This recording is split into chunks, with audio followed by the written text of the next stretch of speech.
this podcast with your host, Kevin Munoz. I do not see anybody else sitting at this table. First off, I want to give a huge shout out to the Delete This podcast team who has been instrumental in making sure that we have taken my original YouTube channel from the version 1 to now the version 2 that you guys are seeing here, which is the live version that hopefully that will allow us to be able to be in person, not be in person, be with you guys more consistently, and be able to cover news on a more consistent basis. But if you guys can remember the last time that I shared with you guys a video, that was in July of 2025, and that was the Lily Tino video, which actually did pretty well. In my defense, it got 1,000 views, and I was super happy. But that was 5 months ago, you guys, and now we're in December 2025, and we're back. We are back. We are back. So if you guys have not already subscribed, that is one way to support this channel without having to pay a single dollar. I know, it's beautiful. It's beautiful. So yes, if you guys would love to support us, subscribe, like the video, leave a comment, just leave something in like the chat or something like that. All of that is huge and helps us run this show and do what we need to do to be able to put out for you guys. So without further ado, I will also be talking today for the majority of the episode. Actually, we're starting pretty much our first episode. What are we going to be talking about? You may be asking yourself. Well, Erika has endorsed JD Vance for president in 2028. I think he has. So there's a little preview for tomorrow's episode, but we will be covering that today's. But yes, please stay tuned and we will be right back.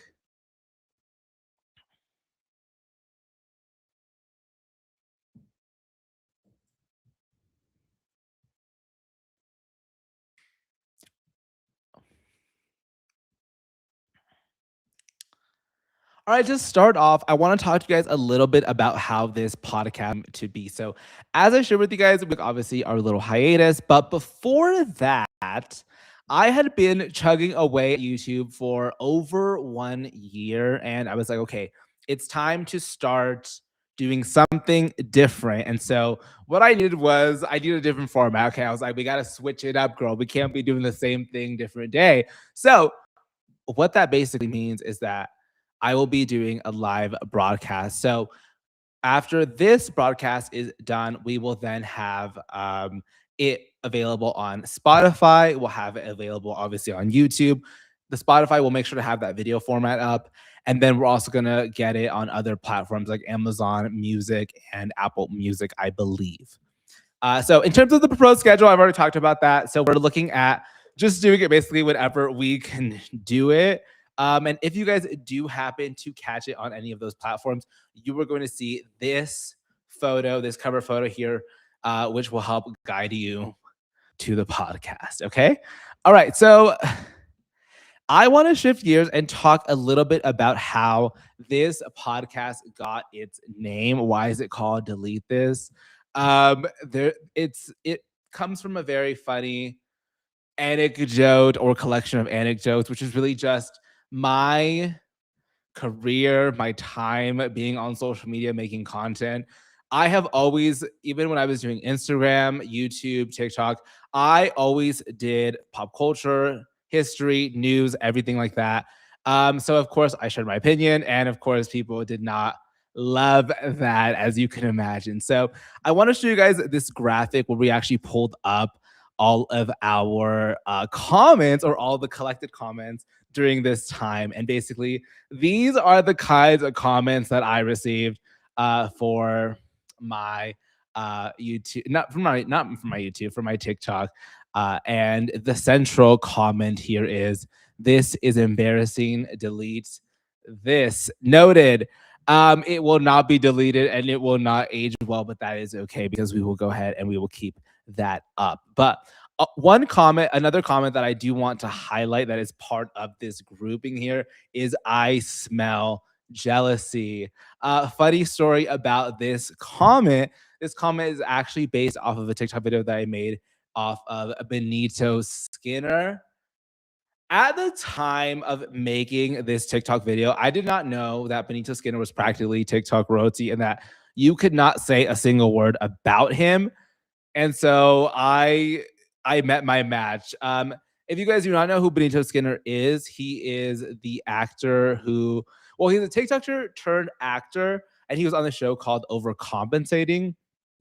I believe the background of this show is that he pitched it to Charlie XCX, and then they were like, "Yes, love the show," and then now he was going to be on it. And I was like, "Okay, that's amazing." Actually, if you lived anywhere in Los Angeles, you would see this poster plastered like on street after streets, girl. I was like, "Okay, if you saw a poster, you saw hobo right in front of it." All right, that's how popular Overcompensating was advertised in Los Angeles. And little old me, I watched the show. I thought the show was cute. I was like, okay, cool. Like it was funny. It was everything. But then I was like, okay, like apparently on the show, Benito Skinner's character is supposed to be a closeted gay man.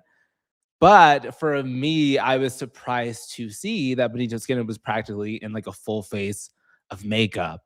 And this is the TikTok that I put out at that time. Skinner in like a full face of foundation on the show overcompensating and then pretending to be straight passing like it could not have been taken seriously. Like I wanted to like it really could not have been taken seriously. And the reason for that is because I'm like, okay, I get it. I get it. Obviously, if the character is gay, he might experiment with makeup after he comes out, right? After that kind of makes sense. But before, Benito, put down the Fenty, put down the rare concealer. Selena Gomez, do not send another PR package over to Benito Skinner's house. But what it reminds me of is that a lot of the times with these celebrities, I feel like sometimes they just care about their own image and they want to make themselves just look beautiful or make themselves look hot. For example, every single time I see Jennifer Lopez in any movie after 2015, like I don't know what she's playing, but she looks like a drag queen to me at this point. And that's just the trend in Hollywood these days. Like you are going to get the full plastic top down tiara moment. And I'm sorry to do this to you, Lindsay, because I will be asking for your facialist in Dubai. But example is Miss Lindsay Lohan. Yeah, I saw this Christmas movie. So this actually was a pretty decent Christmas movie. I personally did watch it. But I don't know. I'm like, okay, Lindsay, the faces are not moving. So what are we to make of that? This is not like your average woman Christmas movie. I'm sorry to say. Needless to say, just flipping back over to that graphic. Um, Another comment that I got actually somewhat repeatedly. This is what's crazy is they said, well, this comment specifically said, "Pop those whiteheads." And what's so funny to me is that actually she is so right. Okay. I always get whiteheads underneath my nostrils just because I get super dry. But I've always had acne like my entire life. When I was in middle school and I started puberty all the way until I was 25 years old, I was like, okay, well, I'm just gonna have to be that adult that always has acne. But thankfully, I have a good facialist in Los Angeles, and also diet, exercise, all those things have helped with cleaning my face or just getting it to look nicer or not have as much acne. But when she said pop those whiteheads, I didn't take it personal. I did not. Because for me, that's an achievement. Okay. That whitehead, it's like a gold star. Exactly. All right, shifting gears fully. I want to talk about our main topic, which is I do see that we have some people viewing here. Thank you for joining us. Um, that it is going to be about Miss Erika Kirk endorsing JD Vance. So if you guys are interested in this topic, please stay tuned. The first thing that I want to talk about Miss Erika Kirk is this presidential endorsement. Now, I do not know of any other widow that is out here selling more copies of a book than Miss Erika Kirk. All right, Turning Point USA is loving Miss Kirk, and I live for it. Um, I have no shame in her game, but when I saw this that she was endorsing JD Vance, I was like, oh hell no. She's got way too much time on her hands to be doing all this. But hey, she wants to do it. So here we are talking about her. Okay. So I think with me and Erika Kirk, it's not that I have any specific beef. It's just that I think that I just kind of get a vibe that there's something off with her. And I feel like everybody sees it, the internet sees it. We gave her her time to grieve. And I just want to say this, that for sure, 1000%, as a widow, we want to always give her her respect and her time. Erika Kirk, though, is in a position of leadership with Turning Point USA. And also, she is in a position where she is putting herself out in the site. She is doing various different interviews, book tours, all those things. So it's a little bit safe to say that this is fair game to be able to talk about Miss Erika Kirk. But when I first saw Erika Kirk, I got this eerie feeling that there was just something not right about her. But let me know what you guys think. This is the speech that she gave. This is the first time that we heard her speak, and it was actually on the Charlie Kirk show. This is what she had to say at his, I guess, her first speech. Thank the staffers of his amazing Charlie Kirk show, who helped him broadcast from this studio, this chair. Every day he loved it. He loved what he did. Okay, you heard it here first. He did love what he did. I think with Erika Kirk, my only qualm with her is that it gives a little bit performative at times. I hate to say it. I just sometimes don't know if there is even a tear going into that handkerchief, and it's not passing the sniff test with me, Miss Erika Kirk. The other thing that I will say regarding Erika Kirk is that she it does seem that she has spoken in the past regarding her connections with JD Vance, also with Usha Vance as well.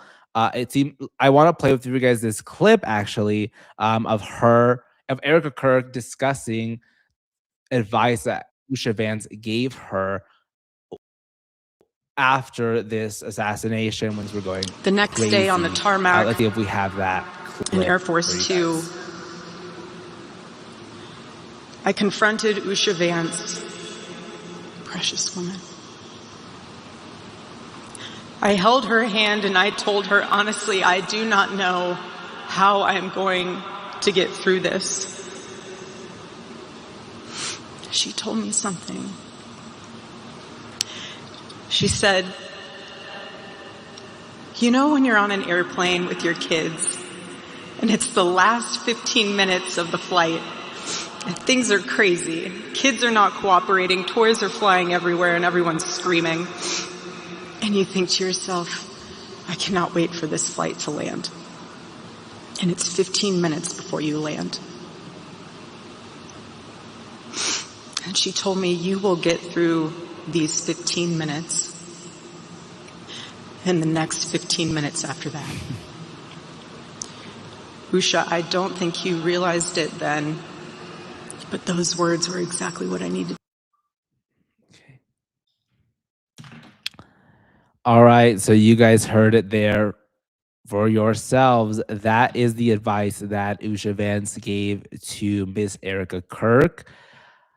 I get it. Listen, I get it. It is hard right now. Obviously, there are a lot of different things going on. There's a lot of conversations, theories being shared in regards to Charlie Kirk, his life, Erika Kirk. It must be challenging. So for that, I definitely want to, give my condolences to Erika Kirk, pay my respects towards what they could be going through. I think that what the public is feeling, though, in regards to the information that has been shared by not by Erika Kirk, I'm sorry, but by the government, and also has been relayed by Turning Point USA staff and Erika Kirk, has been that has not really been sufficient in describing what happened to Charlie Kirk. And I think that a lot of people who are interested in this story are really interested in getting down to the bottom of it. And I want to tee up this video by Candace Owens that I saw. I've actually been keeping up with her show, and it has been really interesting to see like the different investigative interests that Candace has taken that I personally have always understood to be backed up by information and facts. At least I was first getting into Candace Owens, I always would verify her information and just make sure that things were right. It always seemed as though she was on the money in terms of journalistic integrity. But she recently did this interview with this military person or former military personnel, and just a little bit of a backstory because of this military personnel was just that he basically had worked with the Border Patrol as a military person, and as part of that group, he uncovered a underground tunnel that was leading from Mexico to the U.S. And then upon further review, they found that actually the tunnel had two houses on both sides, on the Mexico side and on the U.S. side. And then in the Mexico home, there were actually images or portraits or images of the Border Patrol personnel and also the cartel leaders that were managing that tunnel. So for the next 25 years, basically, this military guy that Candace interviewed has been kind of like on the run from both the cartel and also from the U.S. government. And he basically he had finished his 25-year gag order, went over to the military base where he initially enlisted in, and it seemed as though he stumbled upon something that was central to maybe this Charlie Kirk investigation. So we're going to go ahead and play for you this clip. It's a little bit of a long one, but please take a look at this interview with Candace Owens. Looked like he had a professional military sheen to him. If I had to guess, being a special forces guy, I would have guessed that he's ex-special forces, probably doing, something down there, probably contract. He was definitely waiting on something. And age about, just so we can get a description, age? I'd say 33 to 40, about there, give or take.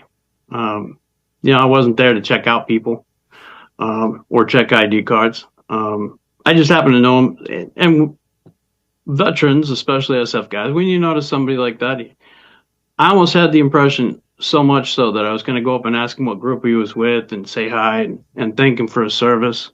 I didn't really get that chance. So as I'm checking in and then I go to my room and then come back out, he was joined and joined by a female that you can definitely tell when, how do you put it, when people are well off and they're dressing down. She was definitely dressing down, and it was very well kept. The one thing I noticed about the woman that really stuck out to me was her eyes, and I have an ex that has caused me a lot of problems. So when I see someone with striking blue eyes like that, they stick out. And I was on the phone with my wife here, and I even told her about it. I said, "Oh, geez, somebody has those kind of eyes." It creeped me out a little bit, and it had nothing to do with that person. Just, life is what it is. But as I was checking in, I was going to go back and actually talk to that person, the guy, and Yeah, between me at the front desk and then going back to my room one time and then coming back out, I was going to go to dinner. Yeah, they had gotten into, there was a vehicle parked out front, big green truck. It looked like a real shiny GSA type. And yeah, they were getting into that vehicle and driving off. And that night I went to dinner at some, a little bit crazy. The people in Sierra Vista, they can probably verify there was a Mexican sushi. You have to trust your gut feeling sometimes about these situations. And I think that what Turning Point USA and I think at this point, Erika Kirk have resembled to the public is that it doesn't seem like they are interested in getting to the bottom of who did this. But for me, I think the funny thing is always when the right and the left are so invested in the celebrity politics of politics. And it's like, we just want the popularity contest of whoever comes. And nothing more simplifies this than Nicki Minaj getting interviewed by Erika Kirk at a Turning Point USA event. We have the clip. Let's play that for you guys. President. And you have amazing role models like the assassin J.D. Vance, our vice president. And when I say that,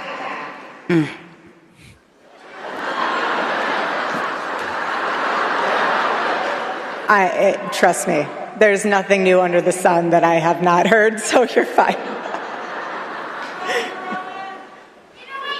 Yes, we did.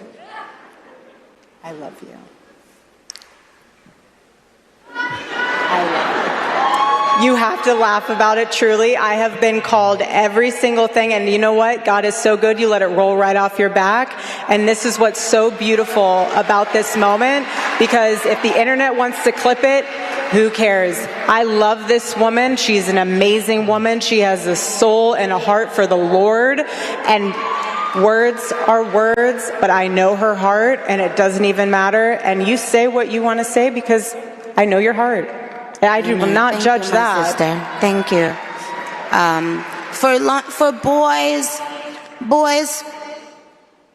be boys. Amen. All righty there, Nicki Minaj. Pull-up-in that tongue, automobile gangsta. Is Nicki Minaj watching a little bit too much Candace Owens, the assassin, JD Vance? I think that she was onto something.